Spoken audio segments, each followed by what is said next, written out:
Lifestyle with cycle में आप लोगों को खुशामदीद कहती हूँ। अस्सलाम वालेकुम। उम्मीद करती हूँ आप सब लोग खैरियत से होंगे। आज आप लोगों के साथ बहुत ही ज़बरदस्त रेसिपी लेकर हाज़िर हुई हूँ। चावल को बॉयल करने का बहुत ही आसान तरीका और मूंगी और मसरों की दाल बनाने का बहुत ही आसान तरीका और नए तरीके के साथ इसको बनाएंगे। बनाने का बहुत ही मुख्तसर तरीका होगा और अकेला अकेला चावल और झटपट दाल हम तैयार करेंगे। वीडियो को लाइक कर दें और प्लीज़ प्लीज़ प्लीज़ चैनल को सब्सक्राइब कर दें। ये आप लोगों की तरफ से हमारे लिए हौसला अफजाई होती है। रेसिपी को शुरू करते हैं। इसके लिए लिया है मैंने पानी 1.5 लीटर एक पैन में और इसको मैंने फ्लेम ऑन करके रख दिया है बॉयल आने के लिए। अब हम इसके अंदर डालेंगे 1 चम्मच नमक। हस्बे ज़रूरत हम इसके अंदर शामिल करेंगे रेड मिर्च। जितनी मकदार में आप दाल बना रहे हैं उतनी मकदार में ले सकते हैं। और हाफ चम्मच हमने इसके अंदर डालना है हल्दी पाउडर। इसके अंदर शामिल करेंगे रेड मिर्च, हल्दी पाउडर और नमक। हस्बे ज़रूरत हमने इसके अंदर शामिल करना है और इसको बॉयल आने तक हमने इंतज़ार करना है। और उतनी देर में हम दाल को साफ़ कर लेते हैं। ये है मेरे पास मूंगी की दाल और ये है मसूर की दाल। मसूर और मूंग की दाल को हमने अच्छे से साफ़ करके 2-3 पानी वॉश करना है। फिर हमने इसको अच्छे से वॉश करना है और इसको हमने तैयार करना है। जब पानी को बॉयल आ जाएगा तो हमने इसके अंदर दाल को शामिल कर देना है। जब तक पानी को बॉयल ना आए तब तक दाल नहीं शामिल करनी। जब बॉयल आएगा तो फिर हमने दाल शामिल कर देनी है। हल्की आग पर इसको पकने देना है। और हमने लेने हैं 1 प्लेट चावलों के। चावल कोई से भी हों, 1 प्लेट लेनी है हमने भर के डालनी है। आप जितनी मकदार में बना रहे हैं उतनी मकदार में मैंने 1 प्लेट चावलों के लिए और उसको अच्छे से वॉश करके 3-4 पानी अच्छे से साफ़ करना है और वॉश करना है और 1 घंटे के लिए भिगो देना है। दाल हमारी तकरीबन पक चुकी है। थोड़ी सी कसर बाकी है। उतनी देर में हम इसका तड़का तैयार कर लेते हैं। बहुत ही झटपट हमारी दाल तैयार होने वाली है। इस तरीके से अगर बनाएंगे तो बहुत जल्दी बनेगी। एक मैंने छोटा सा प्याज लिया है और 1 चम्मच घी का और लो टू मीडियम फ्लेम पर हमने इसको गर्म कर लेना है। और चावलों के लिए मैंने पानी को बॉयल होने के लिए रख दिया है। अब हमने इसके अंदर डालना है थोड़ा सा घी डालेंगे इसके अंदर चावलों के लिए, क्योंकि चावलों के अंदर अगर घी शामिल किया जाए तो फिर चावल जुड़ते नहीं हैं, अकेला अकेला चावल रहता है। और 2 चम्मच हमने भर के इसके अंदर डालने हैं नमक के।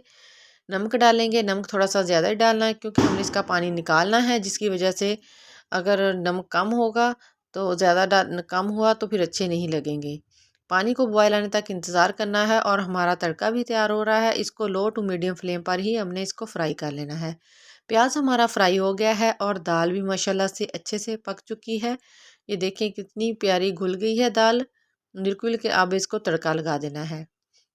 प्याज का तड़का लगाएंगे तो प्याज की स्मेल नहीं आती। अगर लहसुन का तड़का लगाया जाए तो लहसुन की स्मेल आती है। कुछ लोग इसको खाना पसंद नहीं करते। प्याज का तड़का लगाएं तो इसकी ज़रा भी स्मेल नहीं आती और बहुत ही प्यारी खुशबू आती है। कुछ ज़्यादा झंझट में नहीं पड़ना पड़ता। इसको तड़का वगैरह पहले नहीं लगाना पड़ता, बस एंड में लगाएं। और अब हम इसके अंदर डाल देंगे गरम मसाला कुटा हुआ 2 चम्मच शामिल करेंगे इसके अंदर। और सब्ज़ धनिया हस्बे ज़रूरत जो जितना आप मकदार में डालना चाहें। कुछ लोग कम खाते हैं, कुछ ज़्यादा खाना पसंद करते हैं। गार्निश के लिए भी और खुशबू के लिए भी बहुत ही ज़बरदस्त है। इसको हमने डाल देना है सब्ज़ धनिया और हमारी दाल बिल्कुल रेडी है। और हमारे पानी को बॉयल आ चुका है। अब हमने इसके अंदर चावल जो है उसको अच्छे से वॉश करके 1 घंटे के लिए भिगो के रखा हुआ था, चावल इसके अंदर डाल देने हैं और इसको लो टू मीडियम फ्लेम पर हमने पकने देना है। फ्लेम हाई नहीं करना। अगर फ्लेम हाई करेंगे तो हमारे चावल कच्चे रह जाएंगे और ज़्यादा घुल जाएंगे। इसको लो टू मीडियम फ्लेम पर ही हमने इसको पकने देना है। 4 से 5 मिनट हो गए हैं पकते हुए। ये देखें किस तरीके की कंडीशन हो गई है इसकी चावलों की।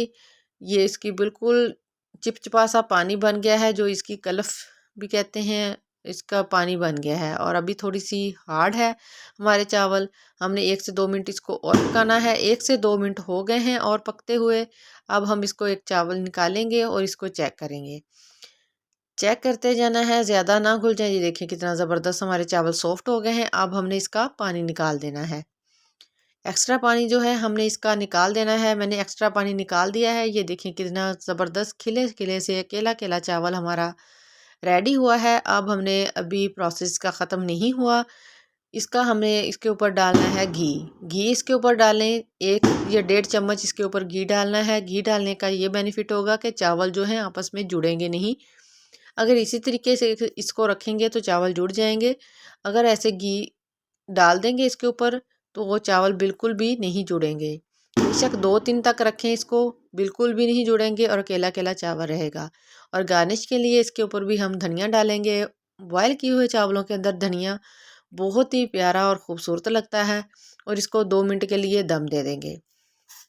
दम दे दिया, 2 मिनट के लिए हो गया है। अब हम इसके अंदर एक लेंगे खूबसूरत सी प्लेट जो कि हमें चाहिए और इसके अंदर हम डालेंगे चावल। ये देखें खूबसूरत से हमारे अकेला अकेला चावल रेडी हुआ है और बिल्कुल भी इसके अंदर कनी नहीं रही, ना 1 कनी या 2 कनी नहीं रही।